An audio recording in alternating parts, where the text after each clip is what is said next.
On dit que la foi déplace les montagnes, mais Hill a découvert quelque chose d'encore plus profond. La foi ne déplace rien si elle ne s'exige pas elle-même d'agir.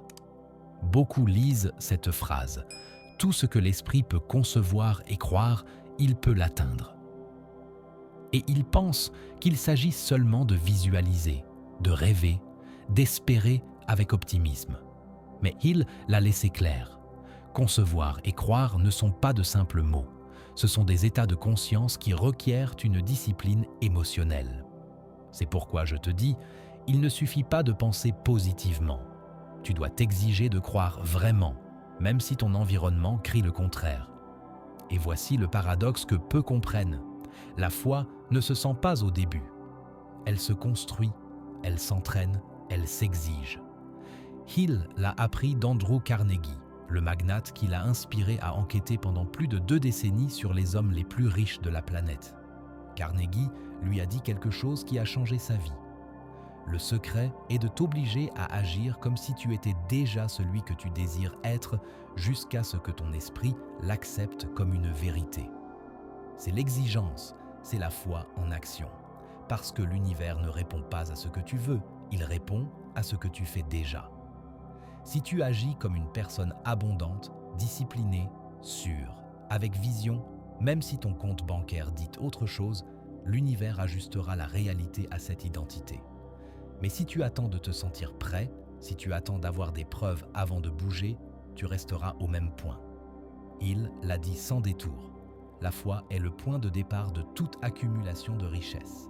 Mais il ne parlait pas d'une foi aveugle, mais d'une foi exigée, forgée à travers la répétition de pensées et d'émotions dominantes. Tu crées la foi quand tu refuses d'abandonner. Tu la renforces quand tu te lèves après l'échec. Et tu l'élargis quand tu maintiens ta vision même au milieu du chaos. Demande-toi, combien de fois as-tu laissé une difficulté effacer ta croyance? Combien de fois t'es-tu trahi en renonçant à ton propre pouvoir? Cela se termine aujourd'hui, parce que t'exiger n'est pas lutter contre toi, c'est te diriger avec fermeté vers ta grandeur. Pense à la foi comme un muscle invisible. Chaque pensée négative est un poids mort. Chaque affirmation puissante est un soulèvement qui te fortifie. Chaque jour où tu te choisis, même si tu ne vois pas de résultat, tu es en train de modeler ton esprit vers le succès. Napoleon Hill a observé que tous les grands triomphateurs, Edison, Ford, Rockefeller, avaient une qualité commune. Ils s'exigeaient de croire même quand personne d'autre ne le faisait. Et c'est que l'exigence spirituelle ne consiste pas en punition, mais en entraînement mental. Imagine un instant qu'en toi, il y a une étincelle divine, un fragment du même pouvoir créateur qui a formé l'univers. Cette étincelle ne comprend pas les excuses, seulement l'expansion. Et chaque fois que tu t'exiges d'avancer, tu la fais briller avec plus de force. C'est pourquoi Hill a écrit que la foi peut être induite ou créée par l'autosuggestion. En d'autres termes, tu peux te programmer pour croire, mais pour le faire, tu as besoin de t'exiger la constance. Tu ne peux pas nourrir ton esprit un jour et l'abandonner les suivants. La foi est un feu qui s'éteint si tu ne l'alimentes pas. Alors voici un exercice que Hill aurait aimé que tu fasses aujourd'hui. Chaque matin, avant de regarder ton téléphone, regarde-toi dans le miroir et dis fermement « Aujourd'hui, j'exige à mon esprit qu'il croie en moi. Je n'attends pas de résultats, je les provoque. Je ne cherche pas de preuves, je les crée. » Fais le même si au début cela sonne vide, parce qu'arrivera le jour où ces mots ne seront pas une affirmation, ils seront ta réalité.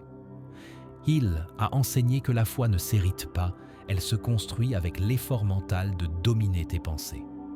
Et cette domination naît quand tu t'exiges de maintenir l'image de ce que tu désires jusqu'à ce que ton esprit ne puisse pas distinguer entre l'imaginé et le réel. C'est la foi ardente et une fois que tu l'as, rien au monde ne peut t'arrêter. Alors, à ce point du voyage, grave-le dans ton esprit. La foi ne se demande pas, elle s'exige, parce que celui qui s'exige de croire finit par créer. Napoleon Hill a découvert quelque chose qui semble évident. mais que presque personne n'applique. La foi et l'exigence ne signifient rien si elles ne se transforment pas en action persistante. Il l'a appelée la force invisible de l'habitude de la pensée soutenue. Et bien que cela semble complexe, c'est simple. Ce que tu répètes avec foi, tôt ou tard, devient réalité. Non pas par magie, mais parce qu'en t'exigeant de maintenir ta vision, tu actives en toi une énergie qui réorganise ton esprit et ton environnement. Hill l'a observé chez les plus grands. Edison, Ford et des centaines de visionnaires qui n'avaient rien de plus qu'une idée et la décision de ne jamais abandonner. Et tous coïncidaient en quelque chose. Ils n'attendaient pas de sentir la motivation pour agir.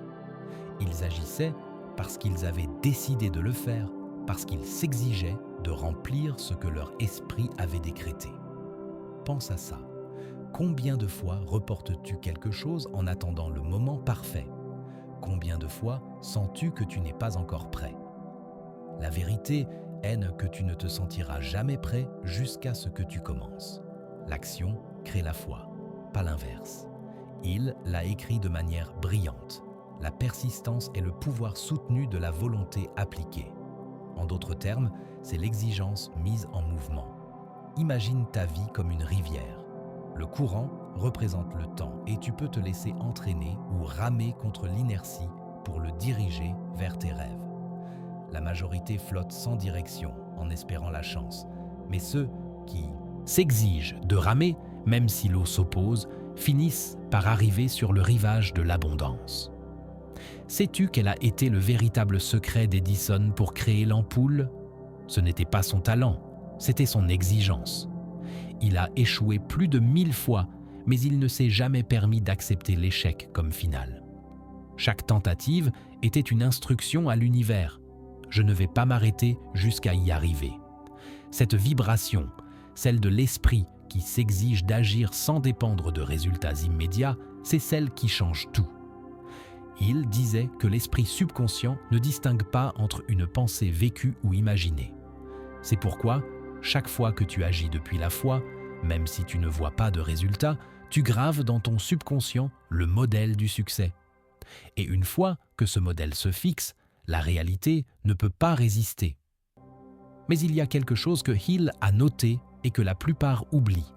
L'exigence n'est pas rigidité. Il ne s'agit pas de te punir si tu échoues, mais de rester fidèle à ta vision, même quand le monde se moque de toi.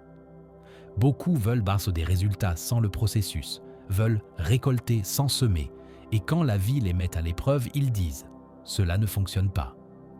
Mais Hill disait que juste là, quand il semble que tout s'effondre, l'univers évalue ton niveau d'exigence interne. C'est la partie que personne ne te raconte du livre, que la richesse n'arrive qu'à ceux qui se démontrent dignes d'elle à travers leur persistance. C'est pourquoi je t'invite à réfléchir. Combien de fois as-tu abandonné un rêve parce qu'il semblait impossible? Et si cette impossibilité n'était qu'une illusion pour mesurer ta foi? Le succès ne se mesure pas en résultats immédiats. Il se mesure dans la capacité de maintenir le cap quand le brouillard couvre le chemin. Alors, à partir d'aujourd'hui, décide ceci. Tu agiras tous les jours, même si ton esprit crie que cela n'a pas de sens, parce que chaque action, aussi minime soit-elle, est un signal à l'univers que tu es sérieux. Hill a écrit que la persistance naît de la volonté et la volonté naît d'un but défini. C'est pourquoi, si tu veux vraiment t'exiger, tu dois d'abord savoir avec clarté ce que tu veux, non pas vaguement, mais en détail, avec feu, avec émotion. Et ici commence le niveau suivant de cet enseignement. Définir avec précision ton désir et t'engager envers lui comme si ta vie dépendait de l'atteindre. En cela, Hill a été radical. Il disait que la majorité n'échoue pas par manque d'opportunités, mais par manque de décision, parce que l'exigence sans direction n'est que du bruit. Mais l'exigence guidée par un but clair se convertit en force créatrice. Alors, avant d'avancer, je veux que tu te fasses une promesse silencieuse. Dès aujourd'hui, mes actions seront cohérentes avec ce que je dis désirer. Je ne m'arrêterai pas jusqu'à ce que mon esprit et ma réalité coïncident. C'est la promesse transforme les rêveurs en créateurs. C'est l'essence de « réfléchissez et devenez riche ». Hill l'a gravé dans une phrase que beaucoup répètent, mais peu comprennent. Le point de départ de toute réalisation est le désir. Pas un désir quelconque, pas ce désir tiède qui s'éteint avec la première difficulté. Il parlait d'un désir ardent, si intense qu'il se convertit en obsession constructive, une énergie qui brûle de l'intérieur et ne te permet pas d'abandonner. Hill a découvert que tous les grands triomphateurs partagèrent ce feu. Ils ne savaient peut-être pas exactement comment ils y parviendraient, mais ils étaient déterminés à le faire. Et cette décision, répétée et exigée chaque jour, a été la graine qui a germé en richesse. Le désir ardent est le langage de l'âme parlant à l'univers. Quand tu le ressens, tout en toi vibre différemment, mais la majorité l'étouffe avec des doutes, avec la peur, avec des pensées prêtées du monde extérieur. C'est pourquoi t'exiger signifie maintenir vivant ce feu interne, même quand le vent souffle contre. Hill le comparait à une étincelle qui a besoin de combustible. Chaque affirmation, chaque action, chaque pensée concentrée sur ton objectif est une goutte d'huile qui alimente cette flamme. Mais si un seul jour, tu te laisses vaincre par la méfiance, le feu s'affaiblit. Et voici la vérité que presque personne ne te dit. Ton désir n'a pas besoin d'être logique, il doit être authentique. L'univers ne récompense pas la logique, il récompense la conviction. C'est pourquoi Hill disait que l'esprit qui désire vraiment quelque chose refuse d'accepter l'échec comme option. Cet esprit exigeant trouve des chemins où d'autres voient dans des murs. Il transforme les obstacles en signaux. Il convertit le « je ne peux pas » en « pas encore », mais bientôt oui. Demande-toi, ton désir est-il assez fort pour résister au doute ? Ou l'as-tu laissé mourir chaque fois que la peur murmure à ton oreille ? Si ton désir s'éteint, ce n'est pas parce qu'il ne fonctionne pas, mais parce que tu ne l'as pas protégé avec exigence. Le désir a besoin de discipline émotionnelle. Il a besoin que tu lui rappelles tous les jours « Je n'abandonne pas ».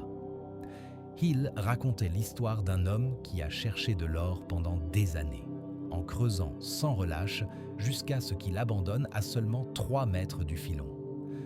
Un autre est venu après, a continué où il s'était arrêté et a trouvé la mine. Tu vois, l'univers ne récompense pas celui qui rêve, mais celui qui persiste en s'exigeant un peu plus quand tous les autres s'arrêtent. C'est ce qui différencie ceux qui atteignent leur richesse intérieure de ceux qui ne font que l'imaginer.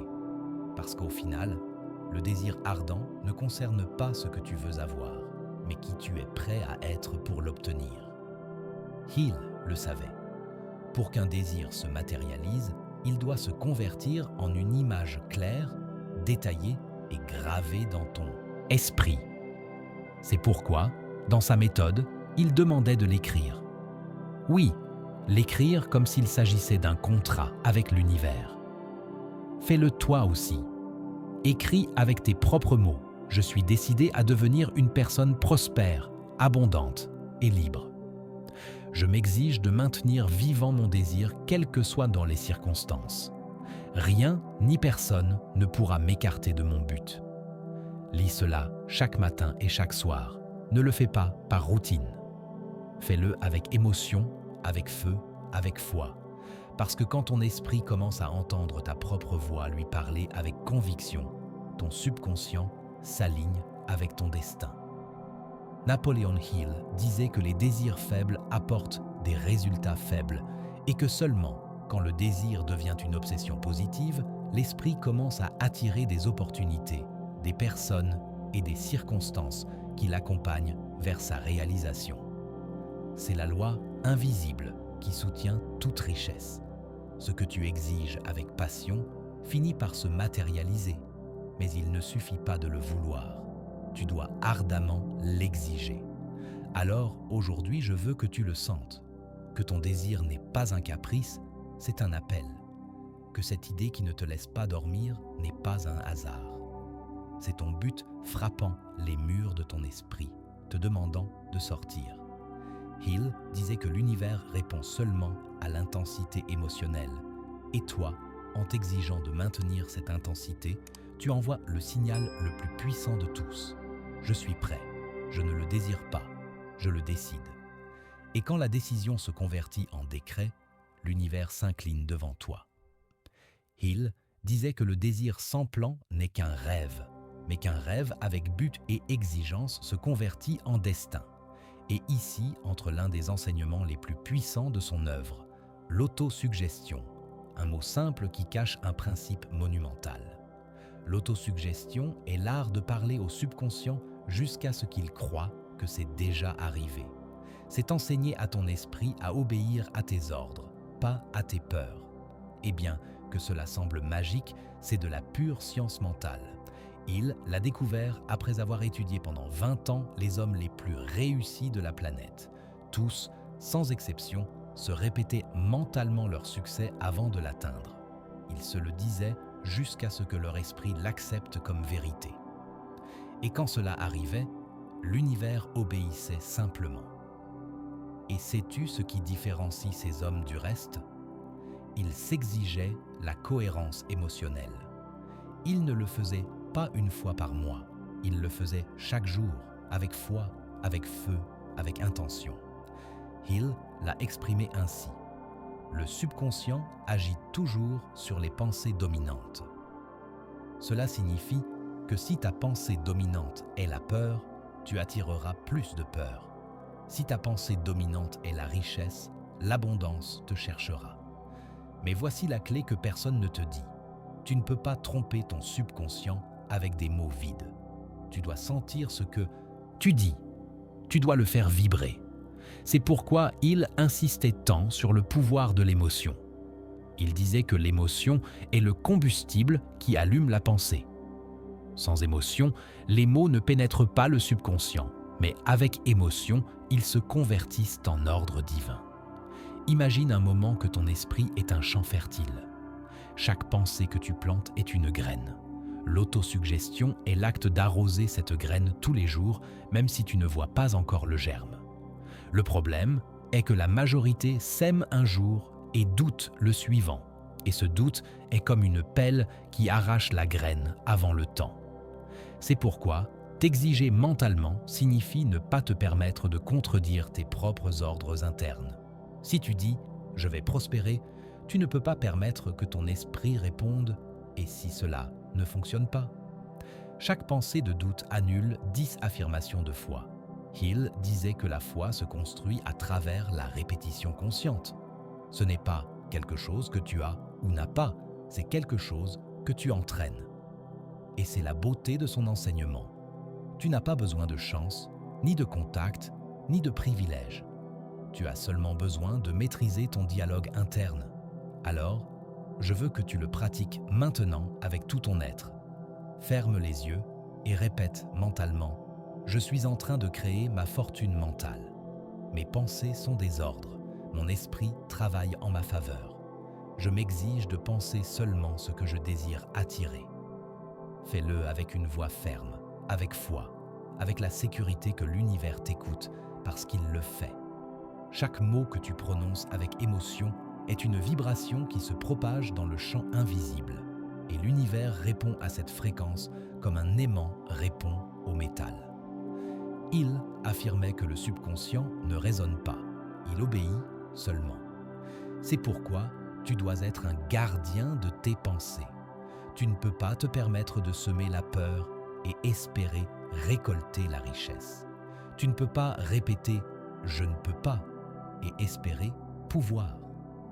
L'autosuggestion est discipline émotionnelle et l'exigence est la mesure avec laquelle se mesure ta foi. C'est pourquoi, à partir d'aujourd'hui, je veux que tu comprennes quelque chose de très profond. Il ne s'agit pas de penser positivement, il s'agit de penser avec autorité, parce que l'univers ne répond pas aux désirs faibles, il répond à la pensée ferme, décidée, exigeante. Hill a écrit que les affirmations constantes chargées d'émotions finissent par transformer la pensée en réalité physique. Et il avait raison, parce que quand ton esprit se convainc ton corps agit en conséquence et quand tes actions s'alignent avec tes pensées, la réalité n'a pas d'autre choix que de s'adapter. Alors, répète ceci comme un décret. Rien d'externe n'a de pouvoir sur mon esprit. Je suis celui qui ordonne. Je suis celui qui décide. Je suis celui qui crée. C'est le véritable pouvoir derrière, l'autosuggestion. Ce n'est pas réciter des phrases, c'est devenir la voix qui dirige ton destin. Et c'est le pas qui sépare les rêveurs des créateurs. As-tu déjà senti que tu travailles plus que les autres, mais la vie semble ne pas te récompenser de la même façon? Cette sensation de faire tout correctement et pourtant ne pas avancer. C'est comme si l'univers t'observait, attendant quelque chose de plus de toi. Et ce quelque chose, cette touche invisible, ce n'est pas la chance. C'est l'auto-exigence consciente, l'énergie la plus puissante du succès. Napoléon Hill le disait avec clarté. Le succès requiert un but défini et un désir ardent de l'atteindre. Mais il y a une phrase cachée derrière cette idée, une que beaucoup oublient. Il ne suffit pas de désirer. Il faut s'exiger d'agir comme si tu étais déjà digne du succès. Oui, t'exiger, non pas te punir, mais élever ton standard. Parce que l'univers ne te livre pas ce que tu demandes, il te livre ce que tu reflètes. Et ton reflet est dans la discipline avec laquelle tu agis, même quand personne ne te voit. Imagine un moment que ton esprit est un jardin. Chaque pensée de foi est une graine dorée. Chaque pensée de doute, une ombre qui empêche le soleil. L'auto-exigence est le jardinier qui arrache cette ombre sans pitié qui se lève avant l'aube pour prendre soin de ce que les autres laissent mourir. La majorité échoue non par manque de talent, mais par excès d'excuses. Des excuses déguisées en logique, en « j'attendrai le moment idéal », en « je ne suis pas encore prêt ». Mais il a découvert que le succès n'arrive jamais à celui qui attend. Il arrive à celui qui se prépare même s'il ne se sent pas prêt. Parce que dans cette préparation, il y a une vibration invisible que l'univers reconnaît. La vibration de l'engagement total. T'exiger n'est pas un fardeau, c'est une déclaration d'amour envers ton propre destin. Chaque fois que tu choisis de faire ce qui est correct au lieu de ce qui est confortable, tu dis à la vie « je me fais confiance, je suis prêt à recevoir ». Et cela a du pouvoir. Hill relatait que chaque grande réalisation commence avec une décision définitive, et cette décision doit être accompagnée par une foi si intense qu'elle élimine toute alternative. Il ne peut pas y avoir « je verrai si cela fonctionne ». Il peut seulement y avoir « je ferai que cela fonctionne ». C'est l'exigence. Ne pas attendre de se sentir motivé, mais créer ta propre motivation à travers le mouvement. Ne pas désirer être riche, mais agir comme si tu étais déjà le type de personne qui attire la richesse. Parce que l'univers ne répond pas à tes mots, il répond à ton énergie.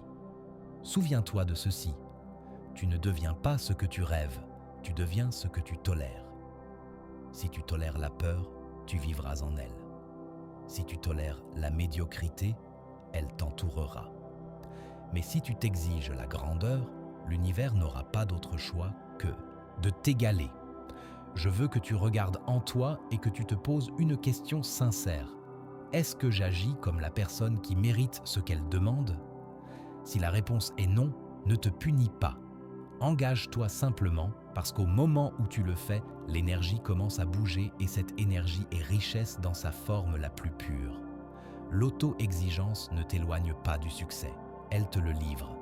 Et le prix que tu paies pour ne pas t'exiger est de vivre avec le doute éternel de ce que tu aurais pu être. Alors ce soir, avant de dormir, répète en silence. Je m'exige d'être ma meilleure version parce que je suis déjà digne du meilleur. Fais-le chaque jour jusqu'à ce que cette phrase devienne ton identité. Tout commence dans ton esprit, mais pas dans l'esprit passif, celui qui rêve et attend, mais dans l'esprit qui décide et exige, parce que l'univers ne se meut pas par les mots, mais par la vibration de l'engagement.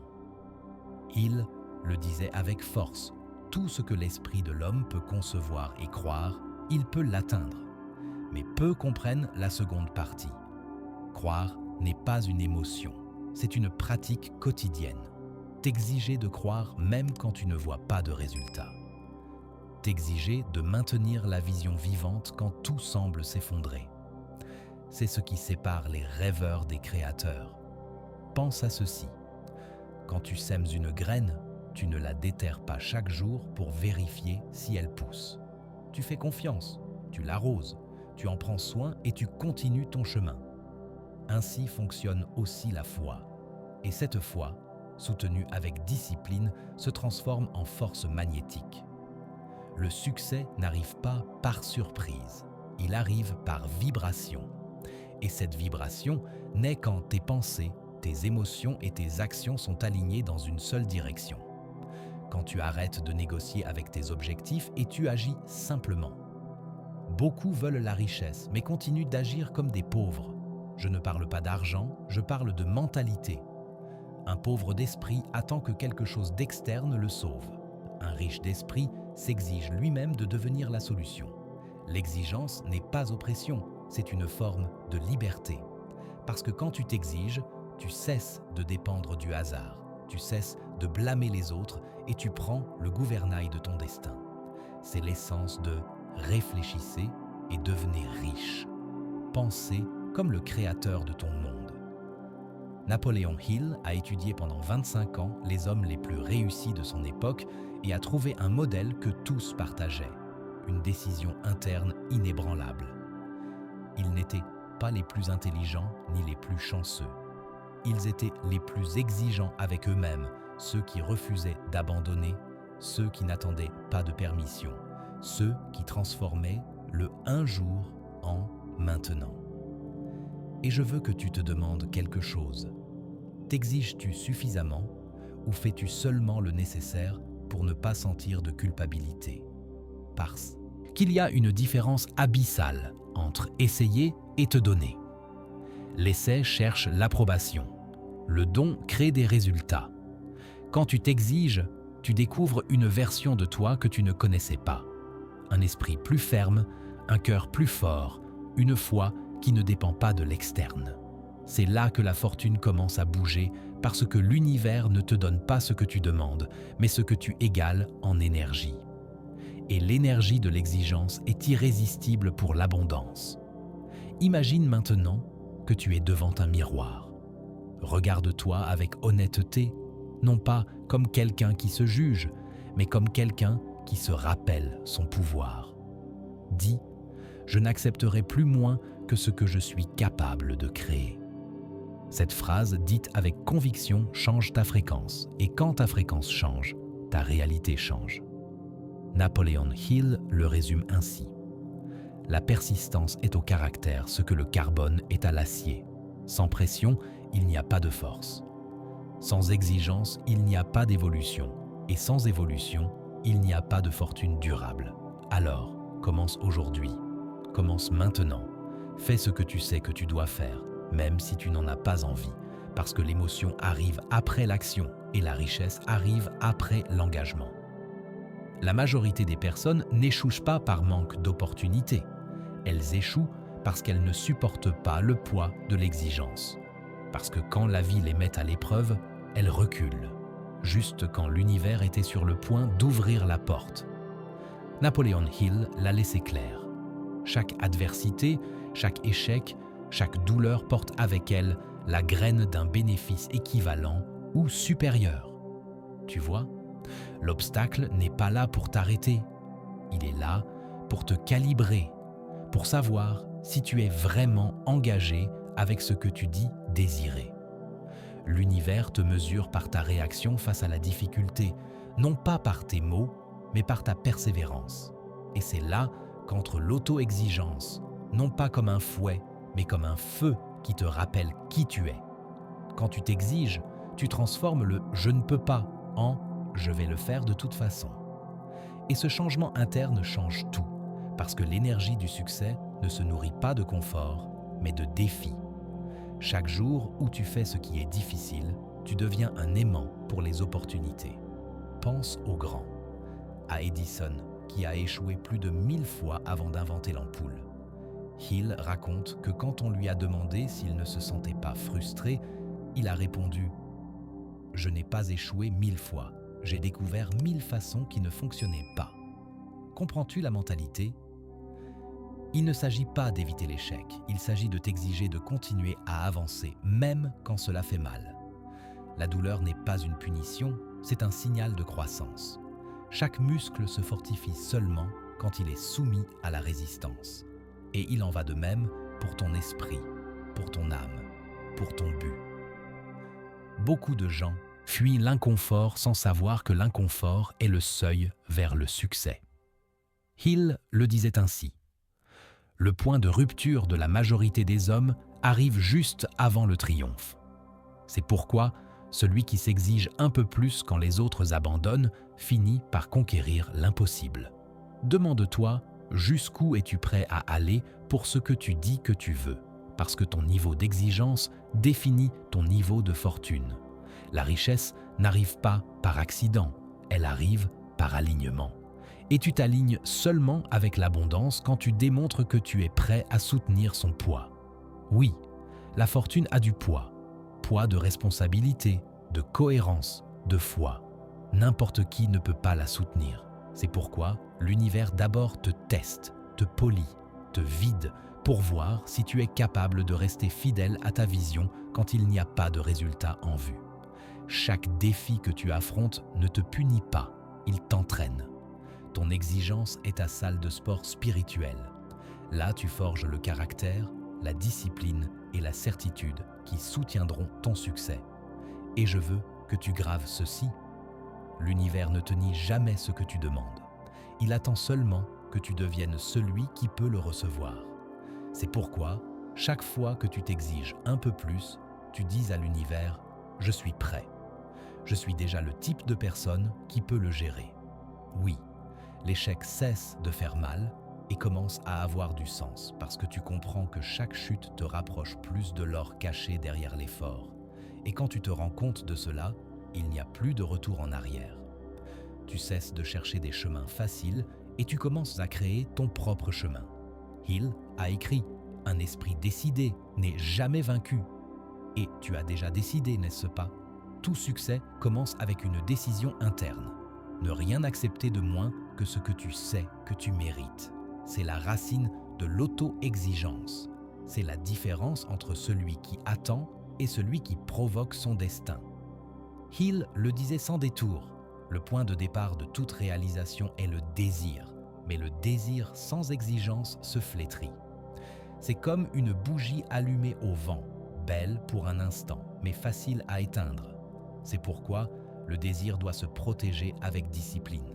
Et la discipline naît du respect envers soi-même. T'exiger ne signifie pas te punir. Cela signifie traiter tes objectifs avec le même sérieux avec lequel tu traites tes peurs. Parce que la peur exige de l'attention et tu la lui donnes.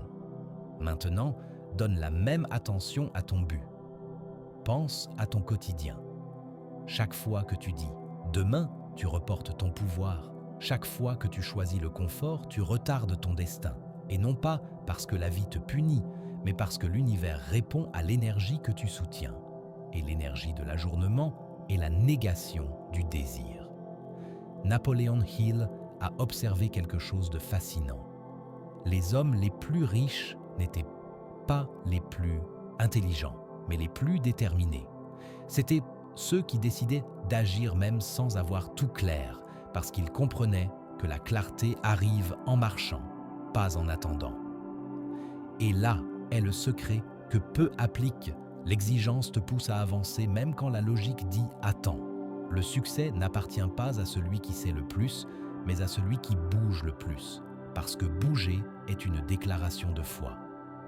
Chaque pas, aussi petit soit-il, émet une vibration et cette vibration dit à l'univers « je suis déjà en chemin ».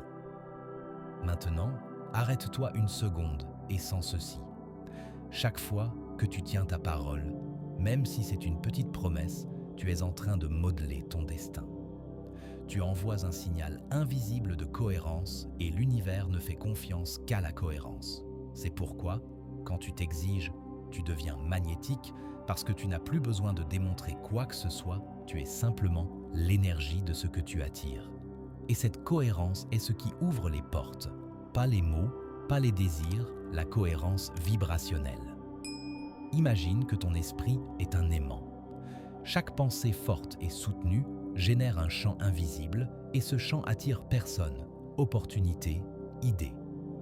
Mais si tes pensées sont faibles, dispersées ou inconstantes, l'aimant perd de la force.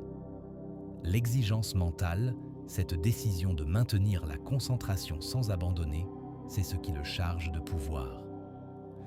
Il l'a appelé le pouvoir de l'esprit discipliné.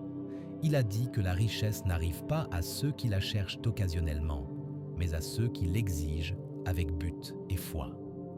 C'est pourquoi, chaque jour où tu fais ce que tu as dit que tu ferais, tu fortifies ce muscle invisible du succès. Et je veux que tu comprennes quelque chose de profond. L'auto-exigence ne naît pas de la force brute, mais de la vision. Quand tu sais qui tu es et où tu vas, tu ne peux plus te permettre moins. Non pas parce que quelqu'un te le demande, mais parce que ton âme te l'exige.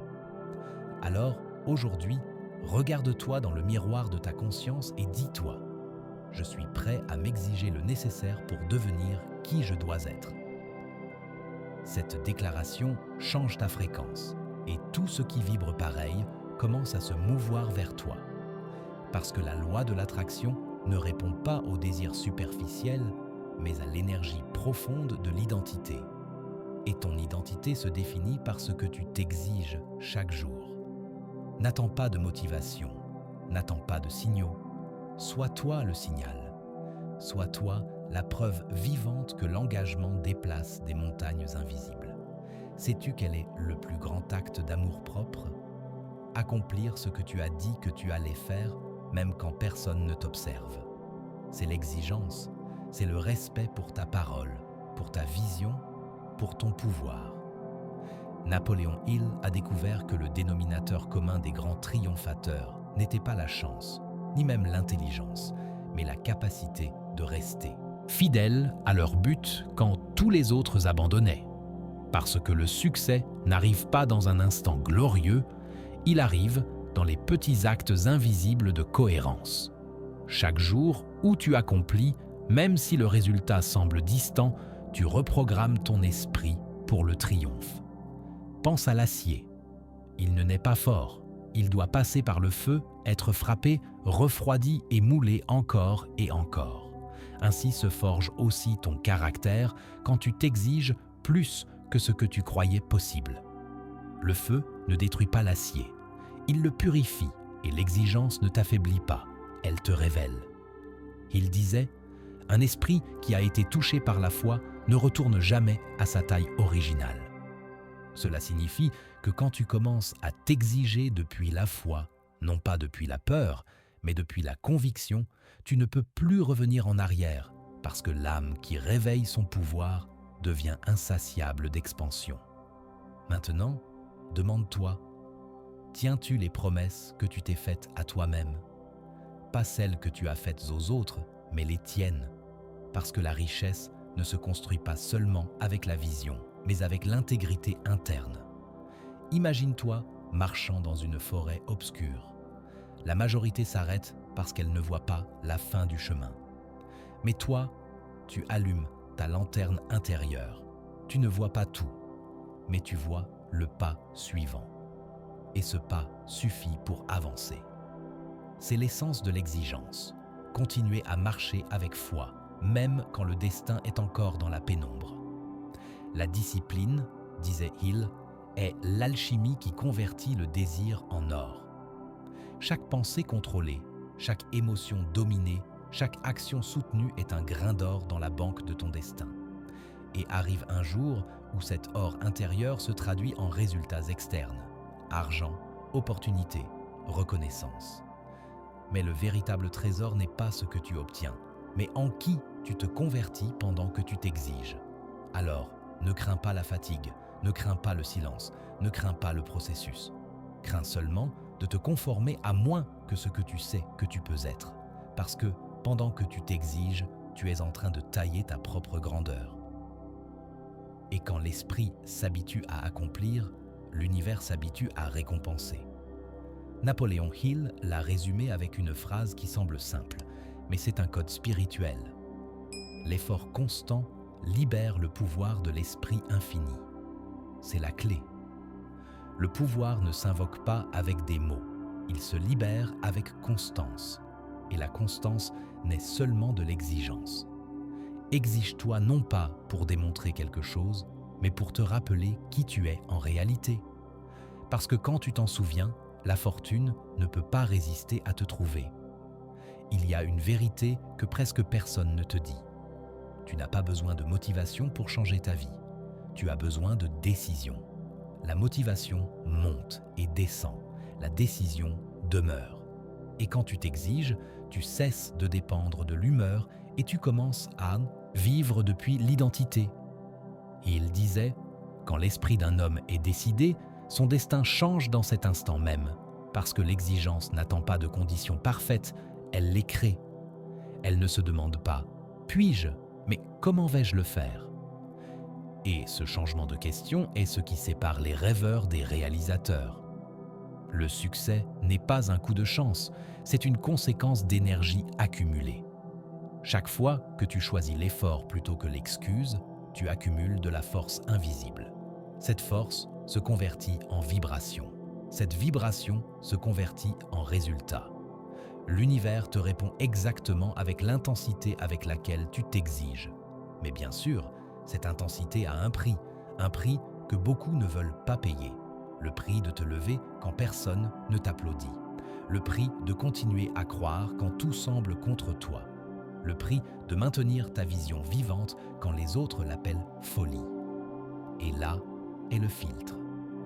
L'univers observe ta cohérence parce que n'importe qui peut désirer, mais seules les exigences soutiennent la fréquence du désir jusqu'à ce qu'il devienne réalité. Il l'appelait la persistance et disait que la persistance est au caractère ce que le carbone est à l'acier.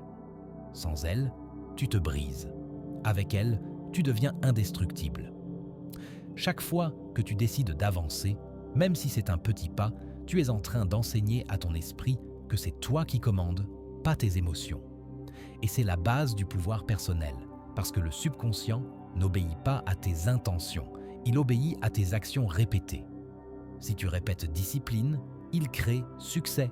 Si tu répètes excuse, il crée manque. Le subconscient ne juge pas. Il réplique seulement ce que tu lui enseignes quotidiennement. C'est pourquoi Hill insistait tant sur le contrôle mental. Il disait « Tu es le maître de ton destin parce que tu es le maître de tes pensées. » Et voici la grande révélation. T'exiger n'est pas un acte physique, c'est un acte mental. Il ne s'agit pas de faire plus de choses, mais de les faire correctes avec un esprit ordonné, parce que la richesse ne se génère pas dans le chaos, mais dans la clarté. Pense à ton esprit comme un jardin. Chaque pensée est une graine. Si tu en prends soin, elle fleurit. Si tu la négliges, les mauvaises herbes de la peur l'envahissent. Et l'exigence est justement ce jardinier qui ne permet pas que les doutes prennent le contrôle. Chaque jour, tu élagues une pensée négative. Chaque jour, tu arroses la foi avec action. Et quand tu t'y attends le moins, ton jardin mental se convertit en aimant d'abondance. Maintenant, comprends ceci. L'univers ne récompense pas le désir faible. Il récompense la vibration ferme, pas le doute, mais la décision. Et la décision se soutient seulement avec exigence interne. Alors, ne te demande plus quand arrivera la fortune. Demande-toi, est-ce que je vibre déjà au niveau de celui qui la mérite ? Est-ce que j'agis déjà comme le type de personne qui gère l'abondance avec but ? Si la réponse est non, c'est ton appel. C'est le moment de t'exiger plus de clarté, plus d'action, plus de foi. Parce que la richesse ne se donne pas, elle se construit.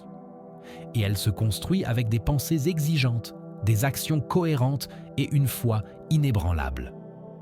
La vérité est que tu n'as jamais manqué de pouvoir. Ce qui t'a manqué, c'est l'exigence pour l'activer.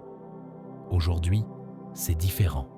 Aujourd'hui, tu décides que ton esprit ne sera plus un terrain vague de doute, mais un temple de certitude. Aujourd'hui, tu décides que tes actions ne seront plus dispersées, mais dirigées. Aujourd'hui, tu décides que ta foi ne sera plus intermittente, mais constante. Et avec cette décision, tout change. Parce que l'univers ne récompense pas les intentions, il récompense l'intégrité énergétique. Et tu es sur le point de la démontrer. C'est pour cela que l'exigence n'est pas une punition, c'est une déclaration énergétique. Chaque fois que tu te lèves alors que tu n'en as pas envie, que tu fais ce que les autres n'oseraient pas faire, tu envoies un ordre au champ invisible. Mon désir est loi, ma volonté est inébranlable, mon esprit m'obéit. Et crois-le, l'esprit obéit toujours. Il ne distingue pas le possible de l'impossible, il suit simplement la direction la plus forte. Si ton exigence domine, tes peurs disparaissent. Si tes peurs dominent, ton exigence meurt. Hill a observé que les personnes qui réussissent ne sont pas plus intelligentes, seulement plus déterminées. Elles ont une relation différente avec la douleur. Tandis que les faibles l'évitent, les grands la transforment en énergie. Ils savent que chaque inconfort est un ordre direct adressé au subconscient qui dit « Grandis, étends-toi, obéis ». Et dans ce processus, l'esprit commence à se transformer chimiquement. Oui, chimiquement. Tes pensées exigeantes libèrent de l'énergie. Tes émotions puissantes activent une fréquence et tout ton corps s'aligne sur une nouvelle vibration. La vibration de la réussite est ce point où tu ne doutes plus, tu n'attends plus, tu n'as plus besoin de motivation. Tu agis simplement et chaque action devient une graine que l'univers multiplie. Pense à cela. Quand un athlète s'entraîne jusqu'à la limite, il ne renforce pas seulement ses muscles, il grave une identité. Quand un entrepreneur travaille tard dans la nuit, il ne cherche pas seulement de l'argent, il crée une nouvelle version de lui-même. Quand tu t'exiges plus que ce que tu croyais possible, tu ne sacrifies pas du repos, tu construis un destin. C'est cette magie que Hill a essayé de révéler entre les lignes. L'exigence réveille le pouvoir endormi. Ce pouvoir qui ne réagit ni aux belles phrases, ni aux méditations vides. Il répond uniquement aux décisions fermes, soutenues, implacables. Et lorsque ce pouvoir s'éveille, tu attires la fortune sans la chercher. Les idées arrivent d'elles-mêmes, les bonnes personnes apparaissent, l'argent circule vers tes projets et tu ne te demandes plus comment, parce que tu as compris que le comment a toujours été en toi. S'exiger n'est pas se punir, c'est se déclarer digne. C'est dire à l'univers « Je suis prêt à payer le prix de ma grandeur ». Et l'univers, qui ne négocie pas avec les faibles, s'incline devant ceux qui soutiennent leur vision quand tout semble impossible. Alors aujourd'hui, exige-toi. Pas un peu, pas seulement jusqu'à ce que ça fasse mal, mais jusqu'à ce que ça change. Parce que lorsque toi, tu changes, ta réalité se plie devant toi. Et alors, tu comprends ce que Hill voulait dire avec sa phrase la plus puissante. Tout ce que l'esprit de l'homme peut concevoir et croire, il peut l'atteindre. Mais seulement s'il s'exige de le croire jusqu'au bout. Il existe un moment où l'univers commence à t'écouter, non pas quand tu parles, non pas quand tu désires, mais quand tu vibres tellement haut que tout ton être devient un ordre vivant. Hill appelait cela la persistance transformée en foi. C'est la fréquence à laquelle tes pensées, tes émotions et tes actions sont si alignées que la réalité n'a pas d'autre choix que de refléter ta conviction. As-tu remarqué comme certaines personnes semblent attirer la chance? Ce n'est pas de la chance, c'est de la cohérence émotionnelle. C'est le fait de se maintenir dans une énergie de certitude, même lorsque l'environnement crie le contraire. C'est la vibration de celui qui s'exige, parce que celui qui s'exige ne se lamente pas. Il ne demande pas que les choses soient plus faciles, il demande à être plus fort. Et là, il se produit quelque chose d'invisible. Le champ mental s'étend. Ton esprit cesse de fonctionner comme un simple ensemble de pensées et devient un champ magnétique conscient. Hill a observé cela chez les grands triomphateurs de son époque. Carnegie, Ford, Edison, Rockefeller, tous avaient quelque chose en commun. Une détermination vibrante, une fréquence si cohérente que les obstacles ne les réduisaient pas, ils les réaccordaient. Et ce réaccordage quotidien était en réalité un langage secret avec l'univers, car l'univers ne comprend pas tes mots, il comprend ta vibration. Et ta vibration naît de la façon dont tu t'exiges quand personne ne te voit, quand il n'y a pas d'applaudissements, quand tu continues même sans signe. C'est là, précisément là, que l'énergie change et que commencent à se produire les heureux hasards, les opportunités inattendues, les coïncidences, les synchronicités, les personnes qui apportent exactement ce dont tu avais besoin. Ce n'est pas de la magie, c'est une fréquence cohérente et soutenue. Souviens-toi de ceci. Le succès ne se rejoint pas, il se syntonise. Et on ne s'y syntonise que lorsque l'on élimine l'interférence du doute, de la plainte, de l'autocomplaisance. C'est pour cela que l'exigence n'est pas un châtiment, c'est un réglage fin. Chaque fois que tu te pousses un peu plus loin, tu affines ton antenne intérieure et à cette fréquence, tu attires la fortune, non par magie, mais par physique mentale, parce que ton énergie devient un ordre électromagnétique qui voyage à travers le champ quantique et attire des circonstances équivalentes. Mais attention, beaucoup commencent ce chemin avec enthousiasme et l'abandonnent lorsqu'ils ne voient pas de résultats immédiats. Hill a été clair. La plupart des gens se trouvent à 3 pas de l'or lorsqu'ils renoncent. Et qu'est-ce qui différencie celui qui réussit de celui qui échoue? La capacité de maintenir la vibration même dans le silence. Parce que la vibration ne se démontre pas avec des mots, mais avec de la constance. Celui qui continue, même si personne ne le voit, même si le monde doute, même si son esprit tremble, est en train de générer une énergie indestructible. Et cette énergie, tôt ou tard, abat toute résistance. Visualise ceci. Tu es un aimant entouré de feu. Chaque pensée exigeante l'alimente. Chaque action cohérente le renforce. Chaque jour où tu soutiens ton but, ce feu devient plus brillant, plus dense, plus puissant. Et vient un moment où la fortune ne peut plus t'ignorer. Ton nom vibre dans l'air, tes idées voyagent plus vite, ton énergie ouvre des portes, et toi, sans t'en rendre compte, tu es devenu le type de personne qui ne cherche pas le succès, mais le provoque. Alors, ce soir, avant de dormir, ne prie pas pour la facilité. Souviens-toi de ceci. Ne demande pas que le chemin s'éclaire. Exige que ton esprit s'élève. Parce que lorsque ta vibration est haute, l'univers t'obéit sans discussion. Arrête-toi un instant et demande-toi qui contrôle réellement ton destin. Pas ton désir conscient, pas tes pensées sporadiques, mais ton subconscient, ce lieu silencieux où tes habitudes, tes peurs et tes limites se cachent comme des ombres. Hill le décrivait comme un moteur invisible qui ne dort jamais, et ce moteur travaille jour et nuit en obéissant fidèlement au type d'énergie que tu lui ordonnes par tes émotions et ton action. C'est pour cela que, lorsque tu t'exiges, lorsque tu fais ce que tu as dit que tu ferais sans excuse, tu parles au subconscient dans la seule langue qu'il comprend, la cohérence. Il ne comprend pas les promesses, il ne comprend pas les phrases motivantes, il réagit seulement à l'action répétée, disciplinée et chargée d'émotions. Chaque fois que tu tiens ta parole, même dans les choses les plus petites, ton subconscient te respecte un peu plus. Et lorsque ce respect devient une habitude, naît le véritable pouvoir, la confiance en soi. Hill disait que la foi est un état d'esprit qui peut être induit par la répétition d'ordres au subconscient, mais voici la clé que presque personne n'a comprise. Ces ordres ne se transmettent pas avec des mots, mais avec des faits. Lorsque tu t'exiges de te lever pour travailler sur ta vision, lorsque tu étudies même fatigué, lorsque tu tiens ta parole même si personne ne t'applaudit, tu es en train de programmer une vérité profonde. Je suis une personne qui accomplit.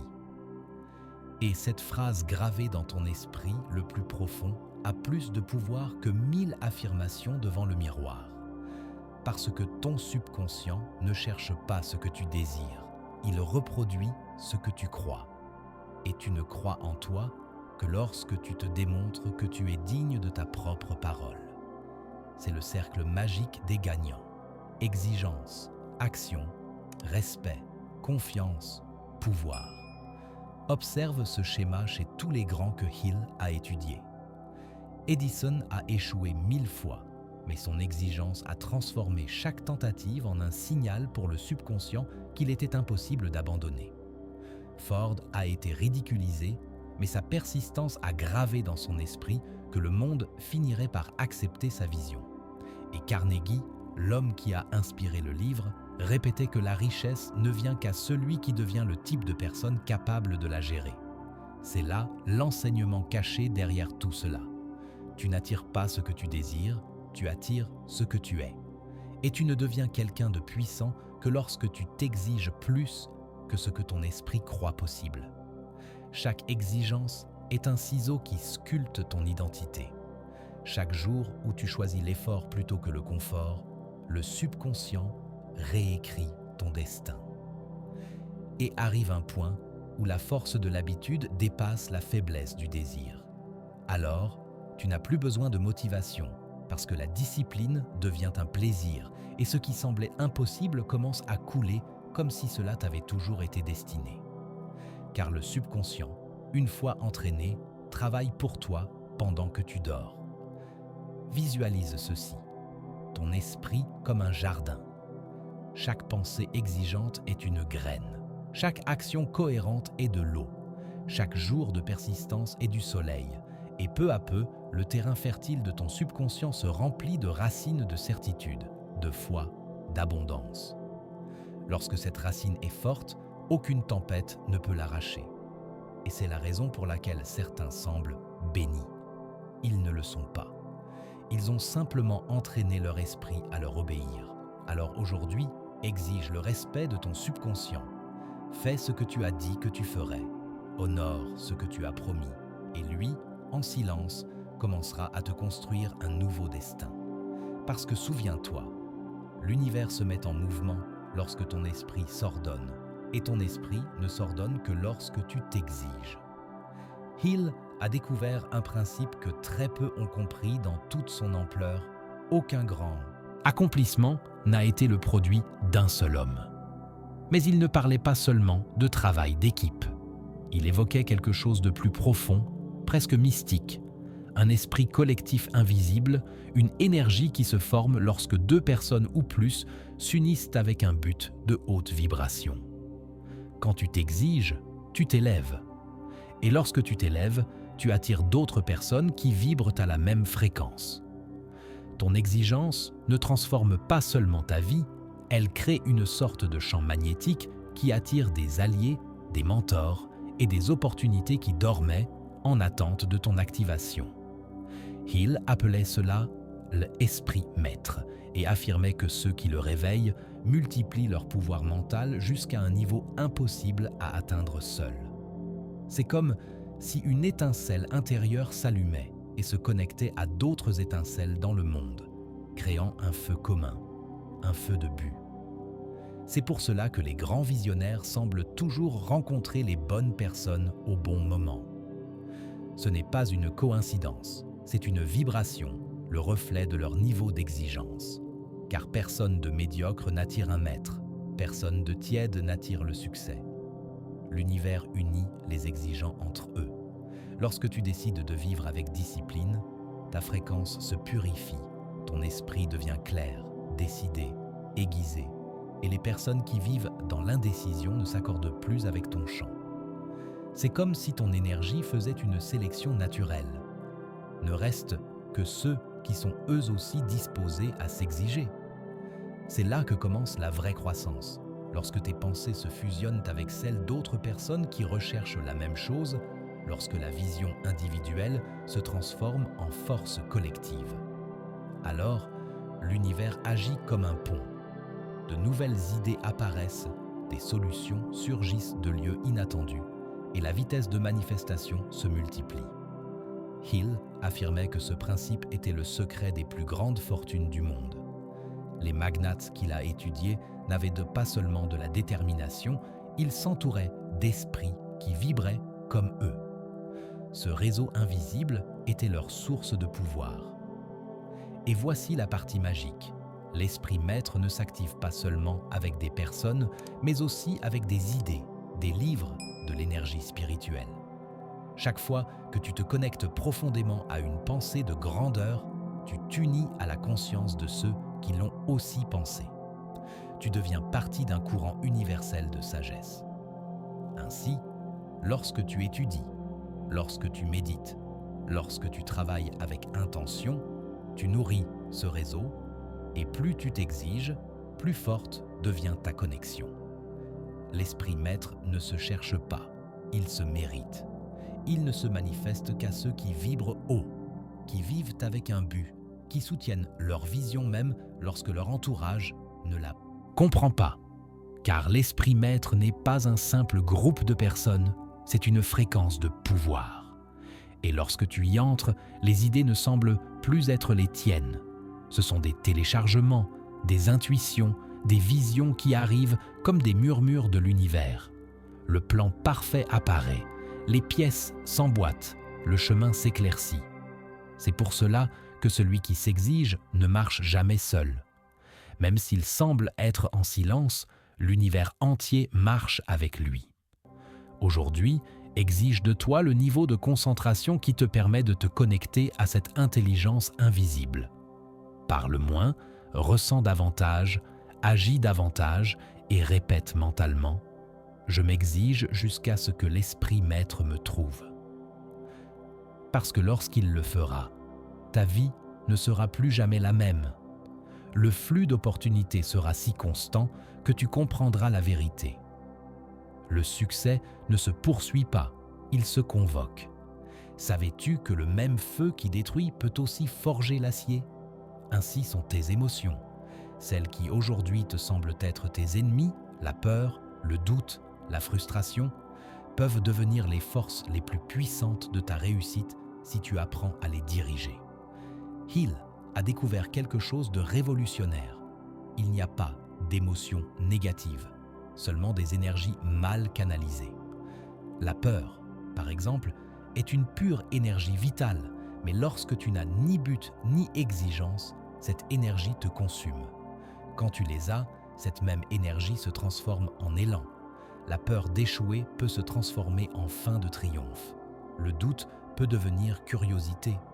La frustration peut se muer en force intérieure. Tout dépend du niveau d'exigence avec lequel tu vis. Parce que lorsque tu t'exiges, tu n'as pas le temps de te noyer dans tes émotions. Tu les utilises, tu les convertis en pouvoir. Et c'est cela, la différence entre celui qui s'effondre et celui qui s'élève. Pense à ceci. Chaque fois que la vie te pousse dos au mur, tu as deux options. Ou tu réagis comme une victime, ou tu réponds comme un alchimiste. L'alchimiste intérieur utilise chaque coup comme matière première. Il transforme la douleur en détermination, la peur en direction, la défaite en but. C'est ce que Hill appelait la transmutation émotionnelle, le processus secret par lequel l'esprit convertit l'énergie en création. Quand tu ressens de la peur, au lieu de fuir, demande-toi « Quel message cette énergie a-t-elle pour moi ?» Et ensuite, agis, car l'action est le pont qui transforme l'émotion en résultat. Tu ne peux pas penser ton chemin vers le succès. Tu dois te mettre en mouvement vers lui, même en tremblant, même en doutant. Napoléon Hill le répétait encore et encore. Le désir brûlant a besoin d'une sortie physique. S'il ne se transforme pas en action, il se transforme en anxiété. Cette idée est de l'or pur, parce que la peur ne disparaît pas en priant, elle disparaît en avançant. Elle disparaît lorsque tu démontres par des faits que ta foi pèse plus lourd que ta crainte. Et chaque fois que tu le fais, ton subconscient l'enregistre. Chaque fois que tu choisis l'action plutôt que la paralysie, ton esprit apprend que c'est toi qui es aux commandes. C'est cela, la véritable liberté. lorsque tes émotions cessent de te gouverner et que c'est toi qui gouvernes ton énergie. Imagine tes émotions comme des chevaux sauvages. Si tu n'as pas de but, ils t'emportent. Mais lorsque tu t'exiges, tu leur mets des rênes, une direction et une destination. Alors, au lieu de fuir la peur, tu la montes et tu l'emmènes droit vers ton objectif. C'est là que surgit la véritable force. Pas lorsque tout est sous contrôle, mais lorsque tu peux te mouvoir avec puissance au milieu du chaos. C'est pourquoi, chaque fois que tu ressens de la peur, répète en toi: cette énergie m'appartient et je vais l'utiliser pour avancer. Ne la rejette pas, ne la réprime pas, canalise-la. Fais-la travailler pour toi, car toute peur contient la même énergie que le succès, simplement sans direction. Il disait que les émotions sont la force motrice de toute action créative et que celui qui apprend à dominer ses émotions domine la création. Alors, ne combats pas ton ombre, éclaire-la. Ne crains pas la peur, dompte-la et ne fuis pas la douleur, exige-toi de la transformer en but. Parce qu'au moment précis où tu utilises ce qui te blesse comme pouvoir créateur, ta vibration change, ton énergie s'élève et l'univers, qui répond toujours à la vibration la plus haute, commence à conspirer en ta faveur. Dis une chose, ça suffit. Oui, dis-le avec force. Assez de tiédeur, assez de doute, assez d'attendre que quelque chose change sans bouger, car c'est là que commence ton pouvoir, dans l'exigence interne de ne plus te contenter de moins. Napoléon Hill a découvert que les personnes qui atteignent la fortune ont un point commun, une décision ardente et une persistance presque obstinée. Elles n'attendent pas l'occasion parfaite, elles la créent. Et elles le font parce qu'elles s'exigent suffisamment pour ne pas abandonner quand la porte se ferme. Quand tout le monde dit « ce n'est pas possible », elles disent « je vais trouver comment ». C'est la différence entre celui qui observe la vie et celui qui la dirige. La décision est une énergie, ce n'est pas un mot vide. C'est un décret adressé à l'univers qui dit « voilà ce que je veux et je ne m'arrêterai pas avant de l'avoir obtenu ».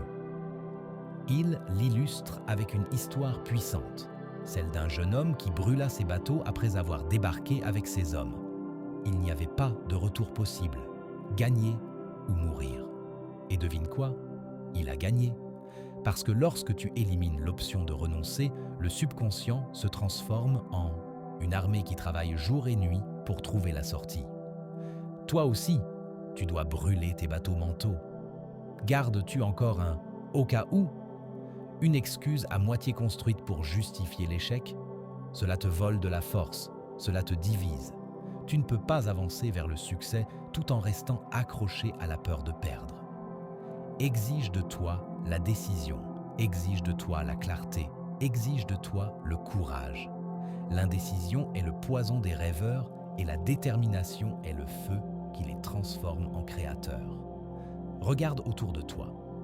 Tout ce que tu vois, une entreprise, un livre, une fortune, une révolution, est né dans l'esprit de quelqu'un qui s'est exigé de décider. Il n'a pas attendu que les autres le comprennent. Il n'a pas demandé la permission, il a simplement choisi de croire. Lorsque tu décides, ton énergie change. L'univers t'observe et dit « enfin quelqu'un qui sait ce qu'il veut ». Et là, précisément là, les chemins commencent à s'ouvrir. Mais il y a un piège subtil.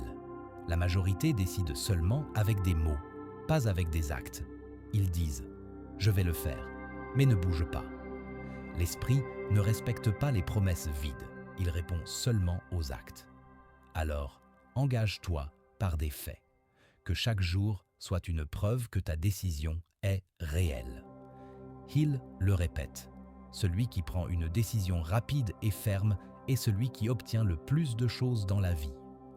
Les autres restent à analyser, à attendre le moment parfait, qui n'arrive jamais. Le succès ne se conquiert pas par la chance, il se conquiert par la décision. Et décider n'est pas facile.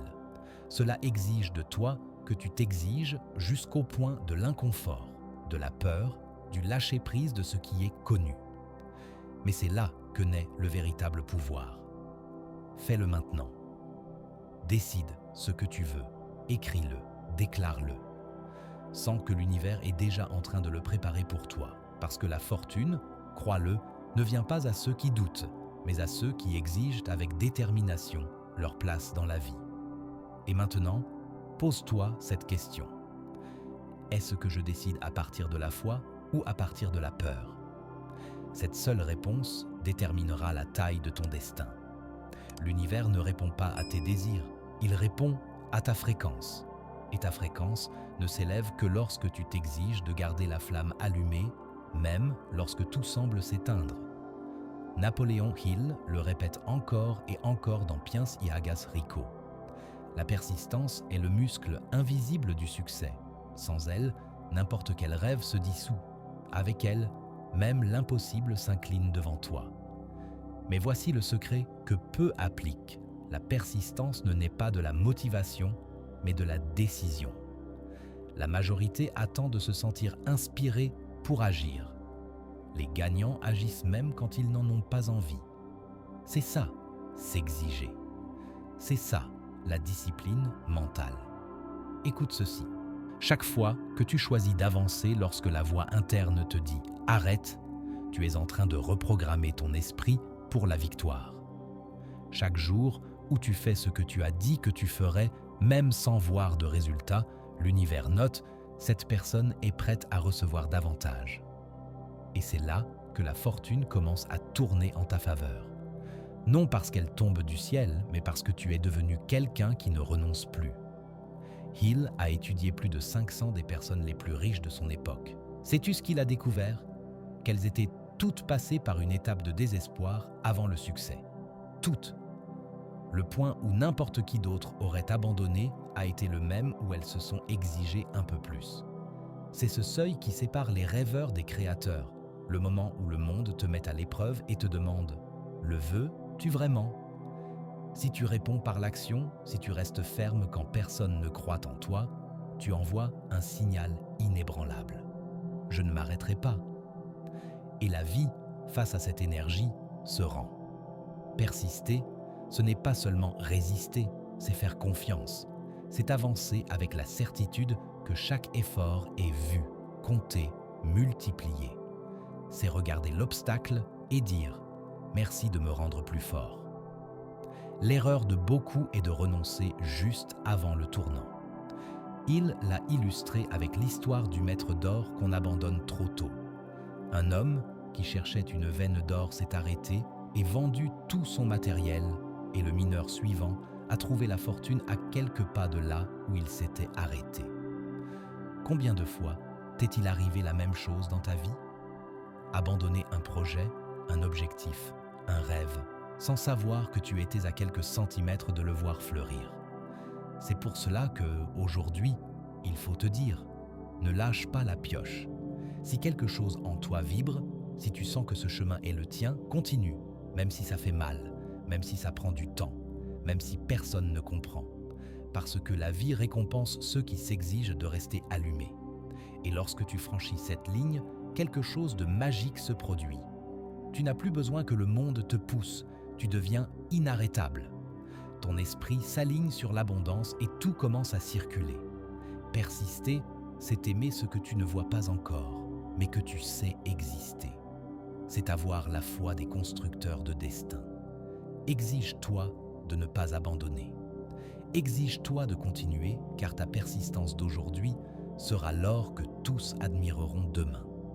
On dit que la chance ne visite que quelques-uns, mais en vérité, la chance ne visite que ceux qui sont préparés.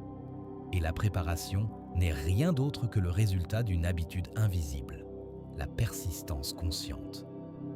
Napoléon Hill a découvert quelque chose de puissant en écrivant « Piens y hagas Rico ». Les grands millionnaires n'attendaient pas la motivation, ils la fabriquaient. Ils n'attendaient pas de se sentir prêts, ils s'entraînaient pour l'être. Et ils le faisaient à travers un système mental que tu peux aussi activer. Tout commence par une idée simple, mais oubliée. L'esprit ne s'habitue à gagner que lorsque tu lui apprends à ne pas renoncer. Chaque action répétée avec un but devient un signal pour le subconscient. Ceci est important pour moi. Et le subconscient obéissant commence à apporter des circonstances qui coïncident avec ce signal. C'est pour cela que Hill insistait, la persistance est au caractère ce que le carbone est à l'acier. Sans persistance, ton esprit rouille. Avec la persistance, ton esprit devient incassable. Alors, comment se forme cette habitude invisible qui change tout? Très clairement, il ne s'agit pas de te lever chaque jour avec un sourire forcé. Il s'agit de te tenir parole à toi-même, de faire ce que tu as promis, même si le corps souffre, même si le monde doute. Chaque petite promesse tenue est une brique invisible dans la construction de ton destin. Pense-y. Chaque fois que tu remets à plus tard, tu apprends à ton esprit à douter. Chaque fois que tu agis, tu lui apprends à avoir confiance. Et la confiance répétée se transforme en magnétisme. C'est ce que les riches maîtrisent. Ils ne travaillent pas seulement dur, ils entraînent leur esprit à croire sans interruption. Lorsque tu t'exiges de te tenir parole, tu entres dans un flux étrange et magique. Les idées viennent plus facilement. Les bonnes personnes apparaissent. Les timings se synchronisent. Non parce que l'univers change, mais parce que toi, tu changes de fréquence. Ta vibration devient un ordre énergétique qui dit « Je suis disponible pour l'abondance ». Tu le ressens. Il ne s'agit pas de supplier, mais de raisonner. Il ne s'agit pas de poursuivre, mais de permettre. Mais attention, tu ne peux pas attirer ce que tu contredis avec tes habitudes. Si tu te dis « Je veux la prospérité », mais que ta routine reflète la paresse, le doute ou la peur, tu envoies des signaux mélangés à l'univers. Et l'univers ne répond pas aux mots, il répond à la cohérence. C'est pour cela que l'exigence interne est sacrée. C'est ta façon de dire « Ma parole a du pouvoir et je le démontre par l'action ». Quand tu honores tes propres ordres, l'esprit s'incline devant toi.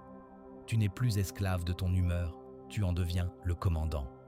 C'est là que naît le véritable magnétisme. Ce n'est pas une énergie mystique étrangère, c'est ta volonté répétée au point de devenir un chant. Un chant qui vibre, qui ordonne, qui attire. Il appelait cela la foi appliquée et disait « Quand la foi et la persistance se mélangent, le subconscient traduit cette énergie en action physique. » C'est cela, la richesse.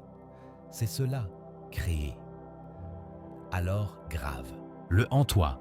La fortune ne vient pas aux plus talentueux, mais aux plus fidèles à leur but. Et chaque acte de discipline est une déclaration silencieuse à l'univers. Je suis prêt à recevoir. Fais le simple, fais le quotidien, fais le tien. Chaque pas, si petit soit-il, est une graine qui vibre vers l'abondance. Tout commence par une intention, mais l'intention sans énergie se dissout. C'est pourquoi les sages anciens et les grands mentors modernes, des alchimistes jusqu'à Napoléon Hill, s'accordaient sur un point. Le pouvoir n'est pas dans ce que tu fais, mais dans la façon dont tu le fais. Et c'est là qu'entre le rituel. Pas un rituel de bougies ou de symboles externes, mais un rituel énergétique interne, une pratique consciente qui t'aligne avec la fréquence de l'abondance. Hill appelait cela l'autosuggestion persistante, mais au fond, c'est une manière de prier avec action, de parler à l'univers depuis ta conviction la plus profonde. Écoute bien ceci. Chaque pensée que tu répètes avec émotion se grave dans le subconscient comme un ordre, et ton subconscient, à son tour, parle à l'énergie du monde, attirant ce qui coïncide avec cette vibration. C'est pour cela que le rituel du succès n'est pas de la superstition, c'est un entraînement énergétique. Il commence à l'aube ou avant de dormir, quand l'esprit est le plus réceptif. Place ta main sur ton cœur et répète avec sentiment, pas par habitude. Je suis persistance, je suis action, je suis abondance. Ne le dis pas pour le dire. Sens comment ces mots allument ton corps, comment ta respiration change, comment quelque chose en toi commence à croire de nouveau. Cette émotion qui surgit est l'étincelle créatrice et, si tu la soutiens jour après jour, tu commences à remarquer le changement. Tu te lèves avec clarté, les problèmes perdent de leur poids, les idées coulent, parce que ton esprit n'est plus dispersé, il est syntonisé. Napoléon Hill expliquait que le succès n'arrive pas d'un seul coup, mais comme le résultat d'un esprit qui vibre constamment dans la bonne direction. Et cet état ne s'atteint que par le rituel de la répétition consciente. Chaque pensée ferme se transforme en énergie façonnante. Chaque émotion soutenue se transforme en matière. Imagine que ton esprit est un aimant, mais un aimant qui parfois oublie sa polarité. Le rituel sert à lui rappeler qui il est, à réactiver son champ. Il ne s'agit donc pas du temps que tu y consacres, mais de la présence que tu y mets. As-tu remarqué que lorsque tu répètes quelque chose avec une vraie foi, les circonstances commencent à bouger? C'est comme si la vie elle-même te répondait. Entendu? Es-tu prêt? Ce n'est pas de la magie, c'est de la cohérence vibratoire. Ton esprit, tes paroles et tes actes alignés produisent la réalité. Et voici encore quelque chose. Ce rituel ne te connecte pas seulement à l'abondance extérieure, mais aussi à la dignité intérieure. Cette voix qui te dit « Je suis capable, je suis digne, je suis créateur ». Quand tu t'exiges de garder cette voix vivante, rien d'externe ne peut éteindre ton feu. Fais en une partie de toi. Au réveil, déclare ton pouvoir. Pendant la journée, observe tes pensées et rectifie celles qui vibrent dans la peur. Avant de dormir, remercie pour tout ce que tu as déjà et pour ce qui est en route. Cette gratitude est la clé qui ouvre les portes que l'esprit ne voit pas encore. Hill disait « Le subconscient agit sur tout ordre accompagné de foi. C'est pourquoi ta foi ne doit pas être passive, mais active. Elle doit se respirer, se mouvoir, se répéter. Elle doit se sentir comme un feu sous la peau. Ce rituel ne cherche pas à convaincre l'univers, mais à te rappeler que tu fais partie de lui. Et lorsque tu agis à partir de cette unité, l'argent, les opportunités et la fortune ne sont pas des objectifs, mais des réponses naturelles à ta vibration. Respire. Sens cette force traverser ta poitrine. C'est ta fréquence de créateur. Il y a un instant mystérieux sur le chemin de celui qui s'exige, le moment où l'effort cesse de se ressentir comme une lutte et commence à se ressentir comme un flux. C'est là que l'univers te montre qu'il a entendu ta vibration. Napoléon Hill appelait cela le point de transmutation mentale. Il disait que l'esprit, en restant focalisé avec suffisamment de foi et de persistance, transforme l'énergie du désir en son équivalent physique. Tu te rends compte de la profondeur de cela? Il ne s'agit pas seulement de penser positivement, mais de soutenir une fréquence jusqu'à ce que le monde se réorganise en ta faveur. Et c'est là que la plupart abandonnent, parce que, juste avant le changement visible, tout semble plus difficile. Les problèmes s'intensifient, les doutes crinent, les portes se ferment. Mais ce qu'ils ne savent pas, c'est que ce chaos est l'annonce que l'énergie est en train de se réajuster. Regarde, l'univers ne te donne pas ce que tu demandes. Il te donne ce que tu es capable de soutenir. C'est pour cela que, lorsque tu décides de t'exiger plus, de penser différemment, d'agir différemment, de sentir différemment, l'univers te soumet à une sorte d'entraînement vibratoire. Il te montre ce que tu dois encore lâcher. Il te confronte à tes anciennes peurs pour s'assurer que tu ne les emporteras pas au nouveau niveau. Là, beaucoup se rendent, mais ceux qui tiennent bon traversent. Et quand tu traverses, la réalité se plie. Soudain, les personnes dont tu avais besoin apparaissent sans que tu les cherches. Les opportunités arrivent déguisées en coïncidence. L'argent commence à circuler avec fluidité. Ce n'est pas de la chance, c'est de la résonance. Hill affirmait que chaque pensée soutenue avec émotion génère une forme d'énergie qui magnétise son équivalent. Et lorsque tu répètes des pensées de succès, de discipline et d'abondance avec foi, ces vibrations commencent à tisser un réseau invisible de causes autour de toi. Ce réseau s'appelle la synchronicité. Et la synchronicité ne se trompe pas. Ton environnement change parce que toi, tu changes. Ton énergie devient un filtre. Tu ne vois plus le manque, tu vois l'opportunité. Tu ne penses plus « je ne peux pas », tu penses « comment puis-je y arriver ?» Et l'univers, qui a toujours été un miroir, te renvoie cette image. C'est pour cela qu'il ne faut pas chercher à contrôler l'extérieur. Transforme l'intérieur. Fais de ta vibration ta priorité quotidienne. Lève-toi et répète tes affirmations le cœur en feu. Agis avec un but, même si tu ne vois pas encore de résultat. Remercie même pour ce qui ne s'est pas encore manifesté. C'est cela, la foi en action. Et lorsque cette foi devient ton mode d'être, tout ce qui nécessitait autrefois un effort commence à arriver naturellement, parce que l'abondance ne se conquiert pas, elle se syntonise.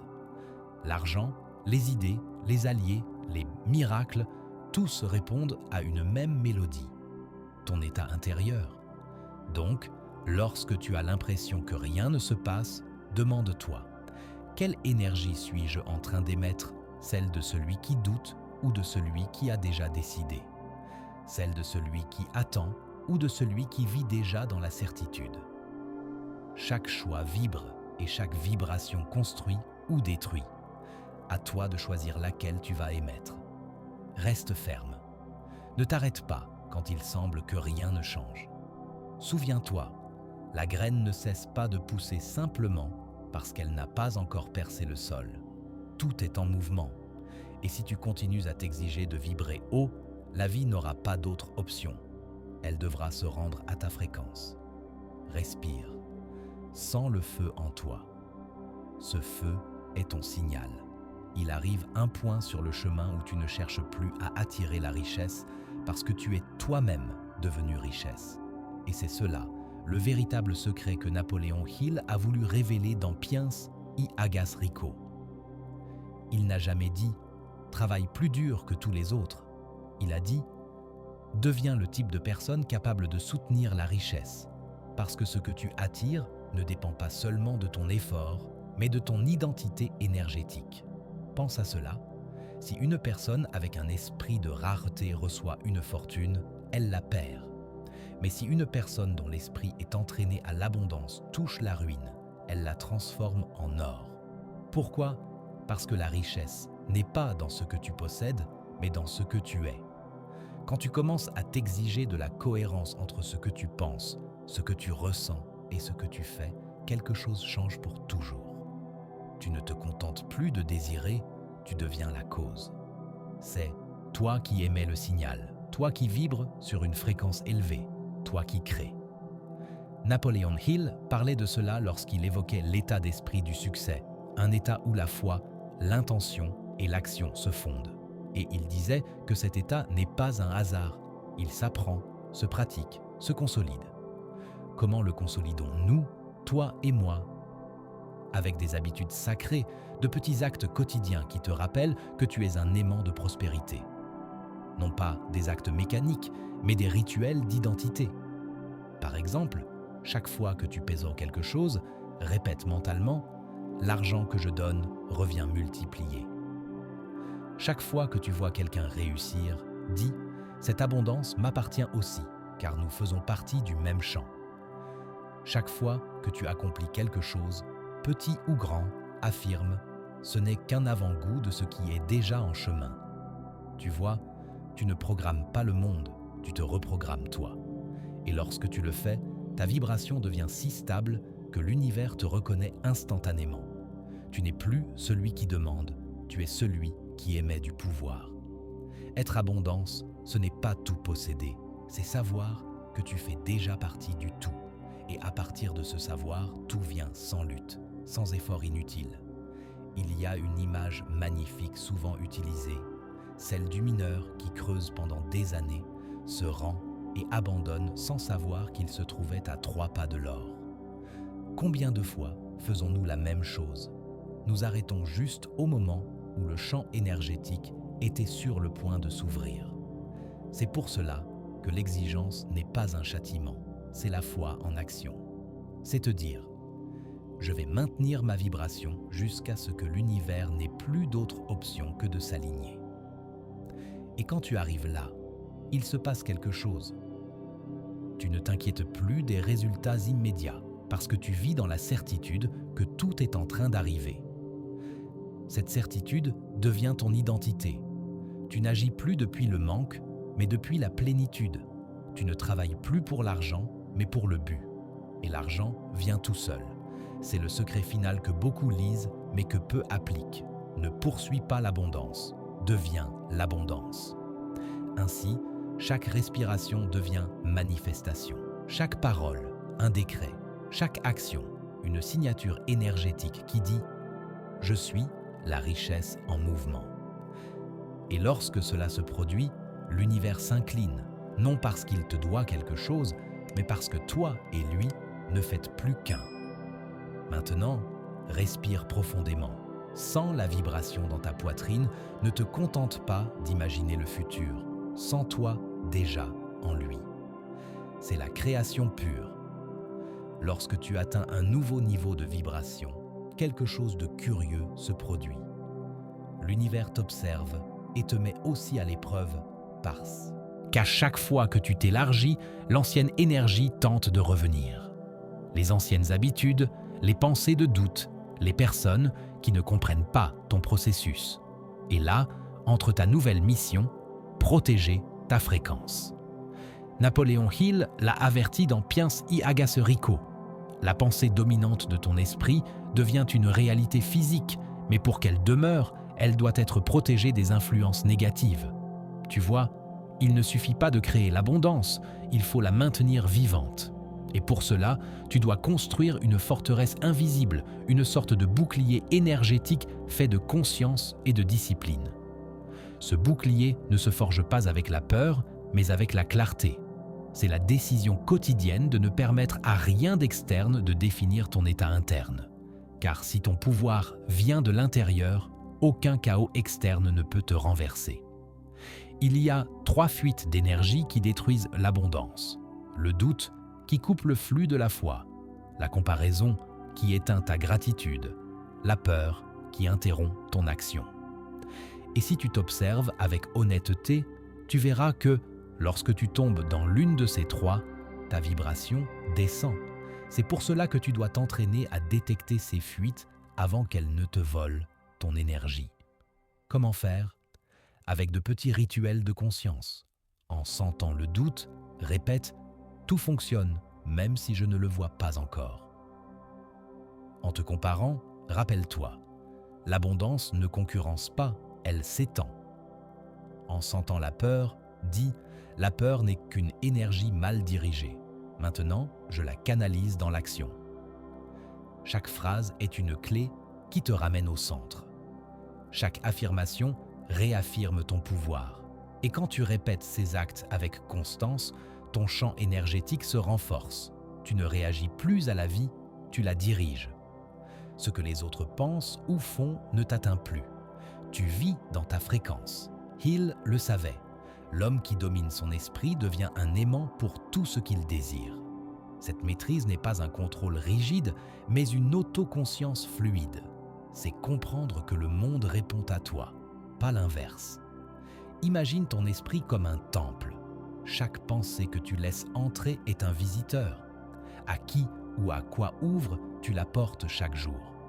Si tu laisses entrer les plaintes, les critiques, la peur, ton temple se contamine. Mais si tu n'autorises que des pensées de gratitude, de certitude et de but, ton temple brille et tout ce qui est bon désire y habiter. Souviens-toi, l'énergie semblable cherche l'énergie semblable. Si tu vibres en paix, tu attireras des situations qui préservent cette paix. Si tu vibres en chaos, tu attireras le chaos. Ton champ énergétique est ta vraie fortune. Alors, protège-le avec amour, avec des paroles propres, avec des actions cohérentes, avec le silence devant ce qui ne mérite pas de réponse et, surtout, avec une foi constante. Lorsque ta fréquence reste pure, l'univers ne doute pas. Il répond simplement. Chaque pensée de grandeur que tu maintiens est un mur de plus dans cette forteresse invisible. Chaque fois que tu choisis de ne pas tomber dans le doute, tu renforces tes fondations. Et chaque fois que tu remercies au milieu de l'incertitude, l'univers s'incline parce qu'il comprend que tu es prêt à recevoir davantage. Respire. Sens ton énergie s'étendre. Ce champ qui t'entoure est ta création et maintenant, tu sais le protéger. Il y a un moment dans la vie de tout être humain où il n'y a plus de retour en arrière. L'instant exact où tu te rends compte qu'abandonner serait plus douloureux que continuer. Ce moment n'arrive pas avec un signe divin, ni avec des applaudissements, ni avec une motivation extérieure. Il arrive dans le silence, lorsque ton esprit dit « Je n'en peux plus » et que quelque chose en toi murmure « Si, tu peux, exige-toi un peu plus ». Napoleon Hill a écrit que la plupart des personnes échouent juste avant le succès, non parce qu'elles manquent de talent, mais parce qu'elles abandonnent dans le dernier virage. Et voilà la grande paradoxale vérité. Plus c'est difficile, plus tu es proche de l'or.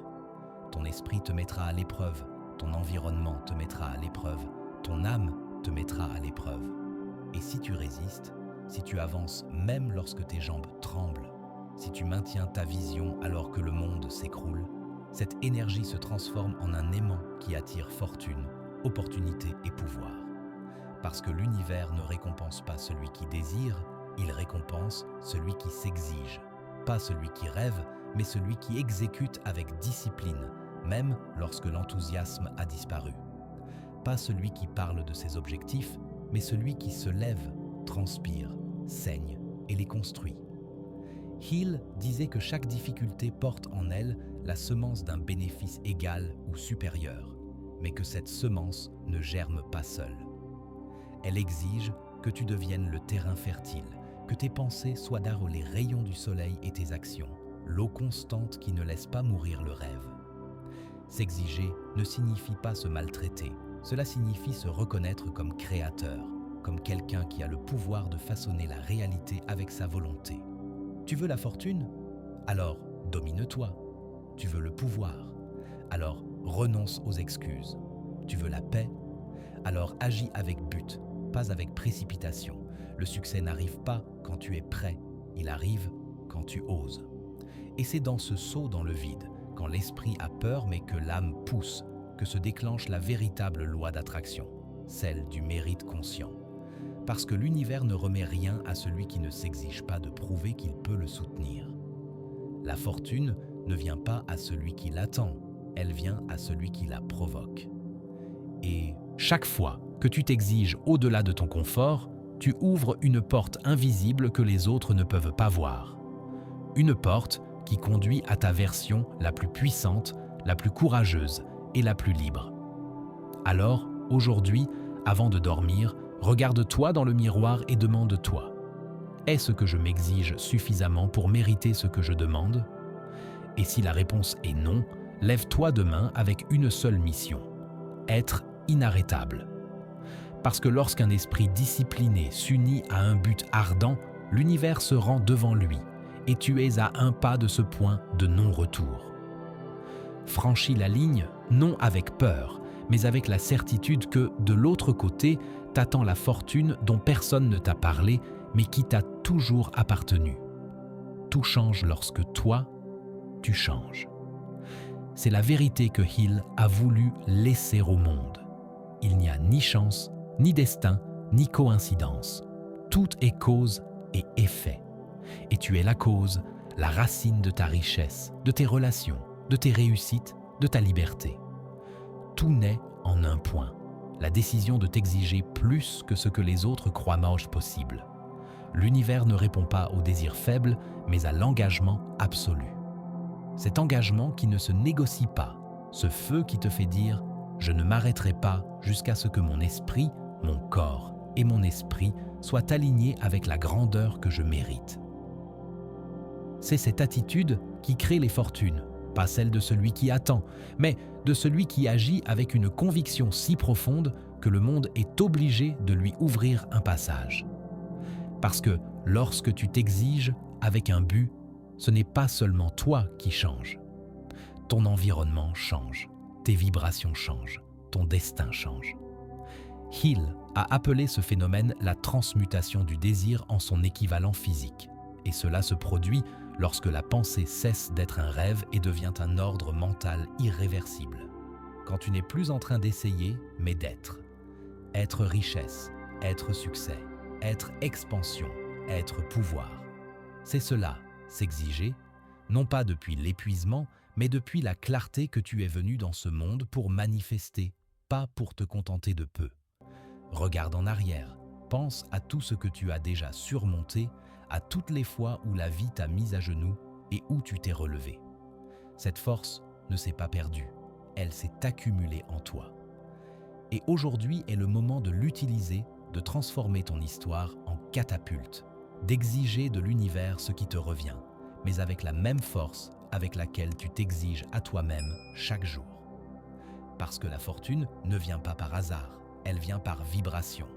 Et ta vibration naît du niveau d'exigence que tu as envers toi-même. Si tu t'exiges la grandeur, tu attireras la grandeur. Si tu t'exiges la richesse, tu attireras la richesse. Si tu t'exiges l'amour de toi, tu attireras le respect et l'abondance. Il n'y a pas plus de mystère. Il n'y a que l'action, la discipline et un esprit qui refuse d'accepter moins que ce qu'il sait mériter. Alors écris-le en toi. Je m'exige d'être la meilleure version de moi parce que l'univers répond à mon standard, pas à mes désirs. Et à partir de maintenant, chaque pas, chaque pensée, chaque décision doit crier au monde « Je suis prêt, je suis richesse, je suis but, je suis énergie en expansion ». Souviens-toi, il n'existe aucune fortune qui ne puisse t'atteindre si tu es déjà devenu le type de personne capable de la soutenir. Et tu es déjà en train de le faire. Ton esprit change, ta fréquence s'élève, ta réalité se met en mouvement. Alors aie confiance, le processus a déjà commencé. Et si tu es arrivé jusqu'ici, c'est que l'univers vient de te choisir pour quelque chose de plus grand. Exige-toi et la fortune viendra. Agis et le monde se rendra devant toi. Crois et ton esprit deviendra imparable. Parce que tout celui qui s'exige avec foi finit par attirer ce que les autres appellent miracle. Mais toi, désormais, tu connais la vérité. Ce n'était pas de la chance, c'était un état d'esprit.